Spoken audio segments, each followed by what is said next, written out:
Bienvenidos a un nuevo Cultura y Libros. Volvemos con la historia, en esta ocasión, del movimiento obrero, del comunismo, de la Internacional Comunista. Ya sabéis que es un poco a lo que me dedico en cuanto a historia, junto con su antítesis, por así decirlo, o sus grandes enemigos, mejor dicho, el fascismo, la derecha radical en general, etc. Hoy quiero hablar de un libro del viejo topo, La Gran Guerra y la Revolución, que es un compendio de José Luis Martín Ramos. Él me he leído su historia del PC, me he leído un artículo que tiene en un compendio, un artículo bastante largo, también de historia del PC, me he leído su libro, es un compendio de más gente, de la Internacional Comunista y la Cuestión Nacional. En todos estos libros me ha parecido bastante bueno el trabajo que ha hecho, y en este caso... Estos son libros que voy a recomendar después, no pasa nada. Y en este libro, su labor de coordinador no me ha gustado mucho. Además, la edición de este libro, no sé por qué el editor no tiene como muchas erratas.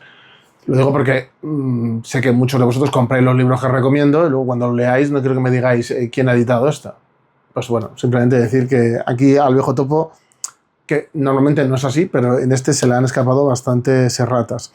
Sobre la labor de coordinación, el artículo que ha hecho él, que lo tengo por aquí, a una revolución mundial, un partido mundial de la revolución, no es un artículo muy largo, pero hace un resumen para mí bastante bueno del origen de la Internacional Comunista y el porqué. Y además trata algunos aspectos que incluso no los había visto en demasiados sitios. Me parece no original, pero me parece bastante llamativo que lo trate aquí. Entonces, a mí me ha gustado, ya digo, como historiador sí me gusta. Pero a la hora de elegir algunos artículos de algunos autores que hay aquí, yo creo que sinceramente se ha equivocado. Voy a centrar el vídeo de hoy en dos artículos que son los que más me interesaban a mí para mi trabajo, que es este de Martín Ramos y KPD y Cominter, 1919-1923, entre la teoría de la ofensiva y el Frente Único de Alejandro Andrea Sizieri, que yo no le conocía y mejor que no lo hubiera conocido, la verdad. Es el artículo más largo del compendio, sí, el más largo. Y a mí me ha disgustado bastante. Ahora os contaré por qué. El de Martín Ramos no está mal, se hace un poco corto y explica un poco todo el origen o la coyuntura previa al origen de la Internacional Comunista, que yo veo que es bastante correcto y hace una buena síntesis, y posteriormente ese inicio de la propia Tercera Internacional. Desarrolla la visión de Lenin de que no había otra salida a la crisis, a la guerra, que la revolución, que la lucha por la revolución, y para eso necesitaban conformar esa Tercera Internacional o Internacional Comunista. Tuvo mucha gente que se lo opuso, por ejemplo, el delegado alemán, que terminó absteniéndose, pues él tenía el mandato, de cuando estaba Rosa Luxemburgo todavía viva, de que se postergara y se hiciera esa realidad, esa Internacional Comunista, cuando pudieran participar más partidos, porque quitando el finlandés, el ruso y poco más, el resto eran prácticamente invitados individuales o gente que realmente no representaba precisamente a las grandes masas obreras. Entonces, ahí como siempre se pone un punto de duda de la legitimidad de esa Internacional Comunista que se funda, pero hay que ser sinceros, habían logrado una revolución y obviamente eso les daba una situación de privilegio. De hecho, se supone que la sede de la Internacional Comunista iba a ir yendo de un país a otro y al final pues solo se hizo en Moscú. Todos esos congresos se hacen en Moscú, los de la Internacional hasta su disolución en 1943, y tuvo un dominio aplastante el Partido Comunista el PCB, de la futura Unión Soviética, primero era la Rusia soviética, tuvo un dominio aplastante. De los 17 delegados que se supone que iba a tener el órgano directivo, 5 eran para el que ponía la sede, por así decirlo, y los otros 12 eran para el resto de países. Obviamente, con el tiempo, incluso ese dominio fue cada vez mayor, hasta el punto de que la figura del delegado internacional, que no voy a desarrollar hoy aquí, pues se fue perfeccionando esa maquinaria de control hasta el punto de que los partidos comunistas se convirtieron en apéndices, más que en secciones, en apéndices de lo que se dictaba desde Moscú. Yo entiendo que hay gente que por folclore, por así decirlo, no quiera posicionarse con determinadas cosas, pero bueno, yo soy comunista, ellos no, y ninguno de estos, además, no quiero entrar aquí a debatir, podemos hablar de la militancia de alguno, que no quiero ni nombrarle, pero se puede estar a favor de algo o en contra sin necesidad de mentir. Y la Internacional Comunista, incluso ellos mismos se dieron cuenta de que sin el hecho nacional, sin cambiar determinadas cuestiones, incluso ya a nivel democrático de relación entre partidos, no iban a ningún sitio. De hecho, eso fue una de las razones. Hay gente que va a decir, qué iluso si piensas que solo fue eso. Bueno, es que yo creo que son varios factores, pero uno fue ese. Porque fueron coleccionando fracaso tras fracaso. Y precisamente el séptimo congreso para mí es de rectificación, y posteriormente con la Segunda Guerra Mundial ya es la confirmación y la disolución de la Internacional Comunista y la búsqueda de organizar, bueno, esos tratos, esas relaciones entre los partidos comunistas de otra manera y que esos partidos pudieran adecuarse a las condiciones materiales de su propio país y poder hacer la revolución por ellos mismos y no por dictados de nadie de fuera. Y para los que me digan que en realidad eran infalibles, como decía José Díaz, yo solo recuerdo que en España forzaron no solo estar en contra de la República, cuando todo el mundo estaba celebrando el final de la monarquía y la llegada, la irrupción de la República, ellos iban en un camión gritando «Vivan los soviets», abajo la República burguesa. Y también intentaron hacer una huelga general por los soviets. De hecho, bueno, en las memorias de Carrillo, por ejemplo, podéis ver, cuando reflexiona sobre esto, Carrillo sabéis que no es santo de mi devoción tampoco, a lo mejor de alguno de los de este libro sí, pero de mí no. Y él mismo habla del absurdo que les obligaron a hacer. Y si leéis a Bullejos, por ejemplo, que fue el secretario general en su momento, pues también lo podéis ver. Todo esto, y estoy poniendo casos de España porque es lo que me toca a mí más de cerca y lo que más he estudiado. Pero vamos, las directrices de la Internacional Comunista, por ejemplo, el KPD alemán, bueno, pues acabaron con Hitler en el poder. Entonces, si pensáis que hubo más factores, obviamente, pero si pensáis que actuaron, vamos, de una forma perfecta, sin fallo alguno, pues Hitler no hubiera llegado al poder. Entonces, bueno, pues obviamente hicieron cosas muy mal. Igual que pasaba aquí, cuando venía el delegado de la Internacional, ese papel, es que era el secretario general real. Y llegaba a un sitio y ponía el partido patas arriba. Y si alguien le llevaba la contraria, como le pasó a Bullejos y a su grupo, pues hacían los tejemanejes que hiciera falta para quitárselos de en medio. Por ejemplo, el golpe definitivo a Bullejos se lo dan estando él en la Unión Soviética invitado y haciéndole giras de «Oh, camarada Bullejos», y mientras le estaban haciendo una purga. Entonces, claro, pues... Y vuelvo a decir, yo no se me puede decir que ha sido precisamente anticomunista cuando yo de este periodo reivindico muchísimas cosas. De hecho, me parece que lo que hacían los soviéticos en esa época, después de esas rectificaciones, es lo que es ser comunista. Pero claro, yo no puedo cerrar los ojos y decir que bien se hizo todo, porque si todo se hizo tan bien, el socialismo hubiera llegado hasta Lisboa y muchas cosas que pasan ahora no estarían pasando. Entonces, lo digo con total sinceridad porque gente que va de pseudo-marxista, a veces, y no lo digo por Martín Ramos, lo digo por otros autores de aquí, falsifican. Claro, es como cuando me dicen, le mando un saludo porque él me cae bien personalmente, pero Carlos Fernández Liria, tuve un debate con él, ¿no? Y él dice que es marxista. Claro, yo debatí con él y dije yo, de hecho él dijo, tengo más en común, esto lo podéis ver, tengo más en común con un liberal, esto me dijo, que contigo. Dije yo, hombre, claro, por supuesto que sí. Pues algunos de estos historiadores, que son como historiadores del comunismo en España, que suelen estar en torno a la FIM, pues son así. Para mí son anticomunistas. Y de hecho ahora cuando hable del siguiente artículo, pues lo demostraré. No lo estoy diciendo de Martín Ramos, parece que tengo una obsesión con Martín Ramos. Martín Ramos me parece un buen historiador, no le estoy faltando al respeto a él. Creo que no ha hecho una buena labor a la hora de elegir autores y como coordinador. Pero como historiador, vamos, yo no tengo nada que decirle, pero malo, me refiero.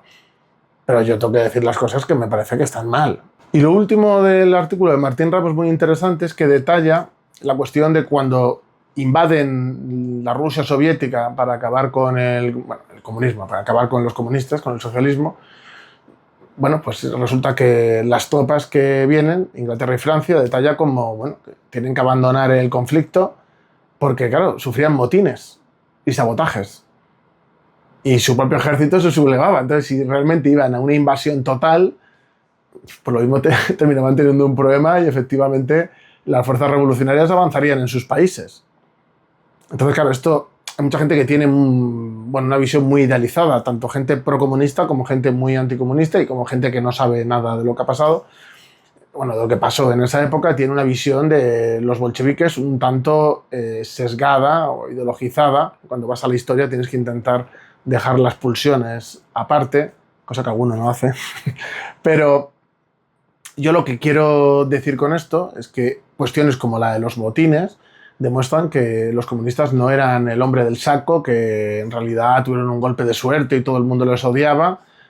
No es cierto, porque estos motines se daban dentro de los propios ejércitos de las potencias capitalistas barra imperialistas.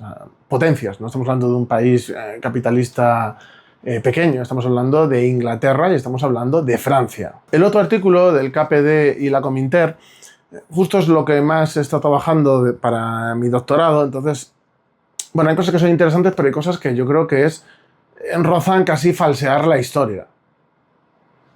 Y digo esto por ser amable por Martín Ramos, pero si solo tuviera que analizarla él, a lo mejor diría algo más fuerte. Yo cuando hay un apartado bastante extenso del Frente Único, esa apuesta de la Internacional Comunista, bueno, en primer lugar, antes de llegar al Frente Único, hace como una descripción del KPD como si fuera un partido prácticamente independiente y pone como las opiniones de una persona del SPD y otro del KPD, pues no siguiendo un poco lo del socialfascismo, pero a mí eso me parece la evidencia anecdótica.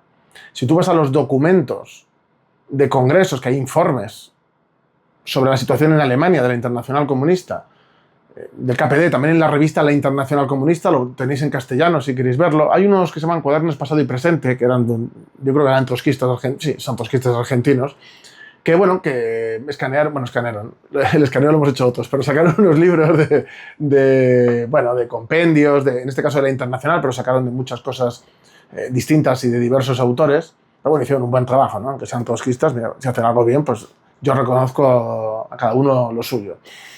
Pero están los documentos de los congresos, que también podéis ir a buscar, que eso es más difícil, los plenos ampliados, que eso también fue bastante relevante en el funcionamiento de la Internacional, y os daréis cuenta de que esto que dice es una distopía.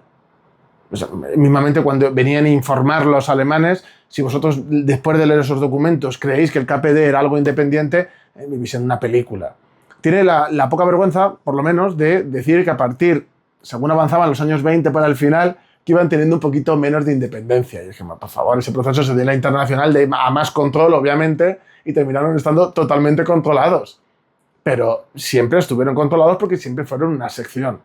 Eso de, no, es que la libertad que tenía el KPD por encima de otros partidos. Sí, como Bullejos también tuvo mucha libertad. Hasta que le dijeron, de aquí no sales hasta que solventemos esto. Y acabó en el Partido Socialista. Pero bueno, yo os lo digo porque me parece un poco mentir. Cuando hay tantas evidencias, por ejemplo, del odio contra el SPD, los socialistas o los socialdemócratas, hay documentos de época de tiroteos, de palizas, de cómo ser... De hecho, ¿quién mató a Rosa Luxemburgo? O sea, ¿quién permitió que mataran a Rosa Luxemburgo? Claro, porque él puede decir, no, la opinión de no sé quién. Sí, pero ¿quién? ¿Quién estaba en una posición dominante en Alemania cuando mataron a Rosa Luxemburgo? Entonces, claro, cuando has matado a gente, has declarado al Partido Comunista el enemigo número uno que hay publicaciones sobre ello, y al revés, ya ni os cuento, de los comunistas hacia los socialistas, ¿no? Puede haber gente que se lleve bien, que no esté de acuerdo con algo, pero me parece la excepción. La excepción. Y es algo que está documentado. Lo que pasa es que se quiere hacer ver como que... De hecho, es que lo hace, ¿no? Pone todo el rato a Stalin como el malo y como el KPD que intentaba ser... Y es una falta de respeto, porque el KPD con sus errores, con sus aciertos y con sus errores, pero con sus errores, mantuvo la resistencia comunista después del pacto Molotov-Ribbentrop. Hubo células comunistas en los campos de exterminio nazis. Entonces, se podrá decir muchas cosas de ellos. Pero, sinceramente, Eran gente abnegada, eran gente que daba su vida por esto, pero era gente que creía, pues un poco como José Díaz, en que la Internacional no podía equivocarse. Entonces, gente tan abnegada que está dispuesta a cualquier cosa, si de verdad quisieran resistirse, se hubieran resistido, pero es que eso no pasó. No pasó, y hay que ser autocrítico desde las propias filas del marxismo. No pasó. Y os digo una cosa, el autor es claramente trotskizante. Ya no solo por el análisis que hace de la Unión Soviética y de Stalin, sino por otras cuestiones relacionadas que las podría haber dicho Trotsky. De hecho, te lees la historia de la Revolución Rusa, te lees algunos textos de Trotsky y para mí van un poco en la misma línea, salvo que Trotsky escribe bastante mejor que este autor. Porque Trotsky escribía muy bien. ¿Ves? Yo reconozco las cosas a cada uno. Era un enemigo del comunismo, terminó trabajando prácticamente para los Estados Unidos, para las potencias capitalistas, se dedicó a hacer sabotaje y terrorismo en la URSS, alguien, bueno, pues yo lo que no sé es por qué le exiliaron, en vez de arreglarlo de otra manera, teniendo en cuenta a lo que se dedicó. Entonces, claro, le ponen como el bueno de la película siempre, cuando es una persona que señalaba gente para que le mataran mediante terrorismo. Entonces, pues, un santo no era. Un santo no era. Y desde luego de nuestra devoción no lo es. Me haré poner caras raras. Bueno, desde que soy más de Economic Forum yo ya puedo decir lo que quiera. Ya me da igual, nadie me puede decir nada. Así que si quiero hacer vídeos de comunismo, los hago. Bien.